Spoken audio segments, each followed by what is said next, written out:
नमस्कार, मैं आचार्य दीपक शर्मा आप सभी का एक बार पुनः भगवान महाकालेश्वर की नगरी उज्जैन से स्वागत करता हूं। दोस्तों, आज हम जिस विषय पर चर्चा करने जा रहे हैं वह बहुत ही महत्वपूर्ण विषय है। आज हम चर्चा करेंगे श्राद्ध पक्ष, जो इस 2023 में अब कुछ समय में प्रारंभ होने वाले हैं। आज हम बात करेंगे कि श्राद्ध पक्ष में क्या करना चाहिए, क्या नहीं करना चाहिए और किस प्रकार से श्राद्ध पक्ष में पूजन आदि कर्म करना चाहिए और श्राद्ध पक्ष कब से प्रारंभ हो रहे हैं और कब समाप्त होंगे। तो हम बताना चाहेंगे आपको, हिंदू धर्म में सबसे महत्वपूर्ण होते हैं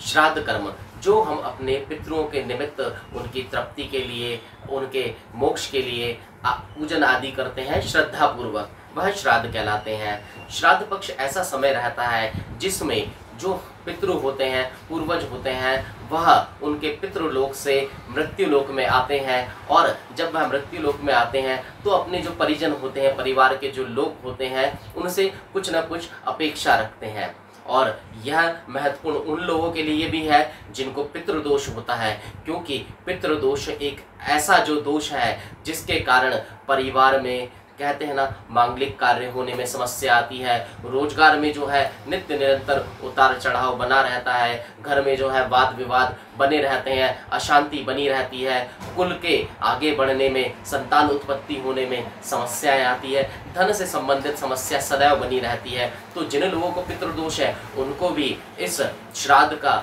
क्या महत्व है और किस प्रकार से इस श्राद्ध में वो क्या कर्म करें जिससे कि उनको इस पितृदोष में शांति मिले, यह भी हम उनको बताएंगे। और जिन लोगों को पितृदोष नहीं है वह भी श्राद्ध करते हैं और उनको भी करना चाहिए, ताकि उनके जो पितृ हैं उनका आशीर्वाद उनको प्राप्त हो। तो हम आपको बताना चाहेंगे कि श्राद्ध पक्ष में मुख्य रूप से 3 कार्य किए जाते हैं। सर्वप्रथम श्राद्ध करना, दूसरा कार्य जो होता है वह होता है पितरों के निमित्त तर्पण करना, और तीसरा कार्य जो होता है पिंडदान करना। श्राद्ध अर्थात श्राद्ध पक्ष में अपने पितरों के लिए श्रद्धा से कोई भी जो कर्म किया जाता है, चाहे वो ब्राह्मण भोजन हो, उनके निमित्त दान करना हो, वह जो है श्राद्ध कहलाता है। तर्पण पितरों की आत्मा की तृप्ति के लिए जो जल छोड़ा जाता है उसको तर्पण कहते हैं। तर्पण कार्य जो है नित्य श्राद्ध में, या जो उनकी तिथि होती है, जिस तिथि पे देवलोक गमन हुआ था आपके जो भी पितृ पूर्वज हैं उनका, उस तिथि पर दोपहर के समय पर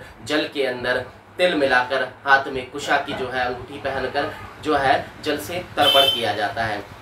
उसको करने से पितरों की आत्मा जो है तृप्त होती है। तीसरा कार्य जो रहता है पिंडदान, जिनको पितृदोष है, या कहते हैं ना कि जो अपने पितरों को चाहते हैं कि उनका मोक्ष हो, उनको पिंडदान करना चाहिए। श्राद्ध का जो कर्म है, भोजन आदि, ब्राह्मण भोज आदि करवाना, दान दक्षिणा, ये आप अपने घर पे कर सकते हैं। तर्पण भी आप अपने घर पे कर सकते हैं, सरल विधि होती है, कोई बहुत कठिन विधि नहीं है। परंतु पिंडदान आदि जो है कहीं भी आप देवस्थल पे जाके जो है जो ब्राह्मणों द्वारा जो ये कर्म करते हैं उनसे यह करवा सकते हैं और यह करवाना चाहिए। अब हम आपको बताना चाहेंगे कि इस वर्ष 2023 में जो श्राद्ध पक्ष है वह भाद्रपद मास की जो पूर्णिमा यानी कि 29 सितंबर से प्रारंभ हो रहे हैं और जो आश्विन मास की जो अमावस्या है उस पे समाप्त होंगे, यानी कि 14 अक्टूबर तक। तो जो इस वर्ष 2023 में श्राद्ध पक्ष है वह प्रारंभ हो रहे हैं 29 सितंबर से और समाप्त हो रहे हैं 14 अक्टूबर तक। तो हम भी आपसे कहना चाहेंगे कि अपनी इतनी जो व्यस्त दिनचर्या है उसमें से समय निकालें और जो भी आपके पितरों की तिथि है यदि ज्ञात है तो उस तिथि पे उनका श्राद्ध कर्म अवश्य करें। यह जो है आपके आने वाले जीवन के लिए, आने वाले पीढ़ियों के लिए बहुत श्रेष्ठ रहता है। और जिनकी कभी किसी को तिथि पता नहीं होती है कि किस तिथि पे जो है उनका देवलोक गमन हुआ था, किस तिथि पे श्राद्ध करें, तो वह जो लोग हैं वह सर्वपितृ अमावस्या के दिन अपने उन पूर्वजों का जो है श्राद्ध कर सकते हैं जिनकी तिथि उन्हें ज्ञात नहीं है। इसके अतिरिक्त यदि आप कुछ भी हमसे जानना चाहते हैं तो आप हमें कमेंट बॉक्स में जो है वह लिख सकते हैं, हम अवश्य आपको उसका जो है समय अनुसार जवाब देंगे। और आप सबसे हम कहना चाहेंगे, यदि आपने हमारे इस जो चैनल को सब्सक्राइब नहीं किया है तो इसको अवश्य सब्सक्राइब करें, क्योंकि आपके द्वारा ही जो प्रश्न आते हैं उसी विषय पे हम जो है ये वीडियो आपके लिए बनाते हैं और आप इसको देखें, उसका लाभ लें कुछ भी समस्या हो, कुछ भी उसमें जो आपको शंका हो, कुछ पूछना हो तो आप हमें फ़ोन के माध्यम से पूछ सकते हैं, कमेंट में जो है आपका लिख के हमें भेज सकते हैं, हम समय अनुसार सबको जवाब देते हैं। तो आप ये कार्य कर सकते हैं और आप सभी को एक बार पुनः जय श्री महाकाल, नारायण नारायण। अगर आपको हमारा ये वीडियो पसंद आया हो तो हमारे चैनल जीवांजलि को सब्सक्राइब करें